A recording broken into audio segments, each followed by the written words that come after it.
Hey everyone. Yes, devotionals are back on. I took a week off. It's been over a year, and we've been doing devotionals every week. But last week I took off, and the reason I took off was because I was down in South Carolina at the memorial service for my stepmom. And I want to start by saying thank you, all of you who reached out with cards and calls and text messages and all the support we got. I mean, the stack of cards that we received in support was just amazing. And when I was down there, the stack of cards that my dad got was amazing as well. So thank you. Thank you for the way you reached out to our family. But as I was down there and as I was meeting with my stepmom's sons and with the rest of my family, and we were planning this memorial service and talking together, the fact that I wasn't doing a devotional, I was thinking about what I would do. And the topic that came up to me while I was sitting there in the midst of all of this was the idea of talking about death. And I specifically was thinking about how difficult it was for us to face death. Even those of us who are very faithful and have this great hope that there is life after this death. I started wondering to myself, what was this experience of death all about? And how did Jesus himself face death? I started thinking about that, and I started going through the stories. And there's not a lot of stories in the New Testament where we hear of individuals dying. But there were two that came to mind about how Jesus interacted with death. And the first one was the story of Jairus' daughter. You may remember that story. He comes to Jesus and he says, "My daughter is sick, can you come?" And so Jesus is on his way to heal his daughter, who's very sick and gravely ill, and he's distracted in the midst of that by needing to heal another person. And then he starts going, and then he gets to that spot and they tell him, "Hey, forget it, she died." But the story says that Jesus goes and he enters that room with that little girl who's just died, and he raises her from the dead. It's a great story. And then there's the story of Lazarus, and the story of how Jesus' friend Lazarus has died. And again, Jesus is delayed in getting there. He's very sick, and Jesus is delayed, and he doesn't make it there in time. And by the time he actually does arrive, Lazarus is already dead. In fact, he's been in the tomb 4 days.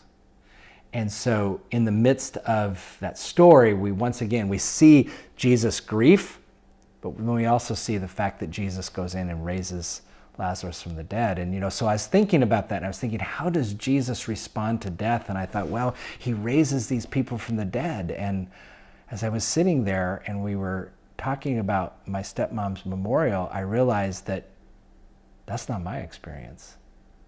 I mean, when someone dies in this life, they're gone, and we grieve them, and they don't come back.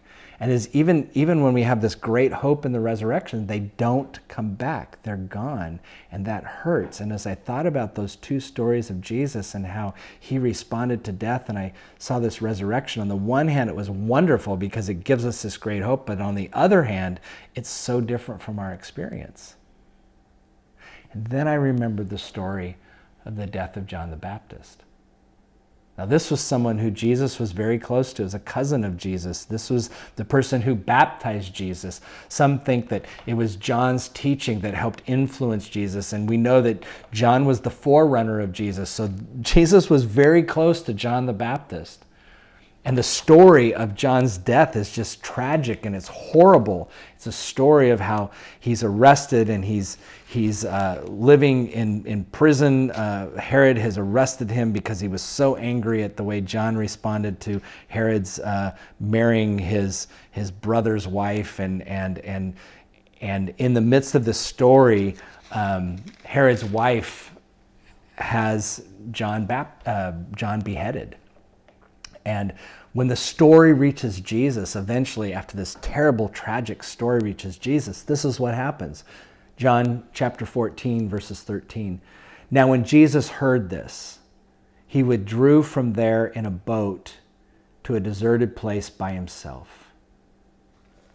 That's what Jesus does in response to that death. He doesn't go and rush to where John is and he doesn't raise him from the dead, Jesus goes to a deserted place this time. Now we know it doesn't really work out that well for Jesus, because when he does get to the deserted place, the crowd anticipated where he's going and they met him there, and he had to do this ministry, and he ends up feeding 5,000 people right after that. But then the story goes on that right after the feeding of the 5,000, he makes the disciples get into the boat and go ahead to the other side while he dismisses the crowd. And then it says, after he had dismissed the crowd, he went up the mountain by himself to pray. This is how Jesus responds to the death of John the Baptist. He grieves. He experiences in that story the same thing that we do. Now, what's interesting is, I think sometimes when we read these stories of Jesus, we want Jesus to be bigger and like superhuman. And so I was reading this one commentary one time, and basically what it was saying was, when Jesus hears about the death of John the Baptist, what he does is he goes off by himself, because now what he's doing is he's contemplating the fact that this is going to be the fate that he's going to face. And so he goes to be by himself because he's thinking about now what he has to experience. That Jesus, seeing the death of John, realizes that he too is going to die, and so he goes off to be by himself and pray. And I used to think that, well, that's a pretty good explanation, because maybe that was what was going on. Jesus is anticipating this, and so he's thinking about that. But as I sat there in that room with my family and we were grieving, I thought, no, that's not right. That is so un-Jesus-like. To have just heard about the death of someone that was close to him, knowing all the people that John was close to, knowing all the ministry Jesus did, it would be so un-Jesus-like to go off by himself to think about himself. I think that when Jesus hears about the death of John the Baptist, he goes and he prays because it hurts. Even though Jesus knows in the hope of the resurrection, even though Jesus knows that this life is not the end, he still hurts and he grieves, and he doesn't bring John back. He allows this death experience to play out. And I think he goes by himself and he asks God to help him with his grief and to help John's disciples with their grief and John's family with their grief. I think that is how God meets us in our grief.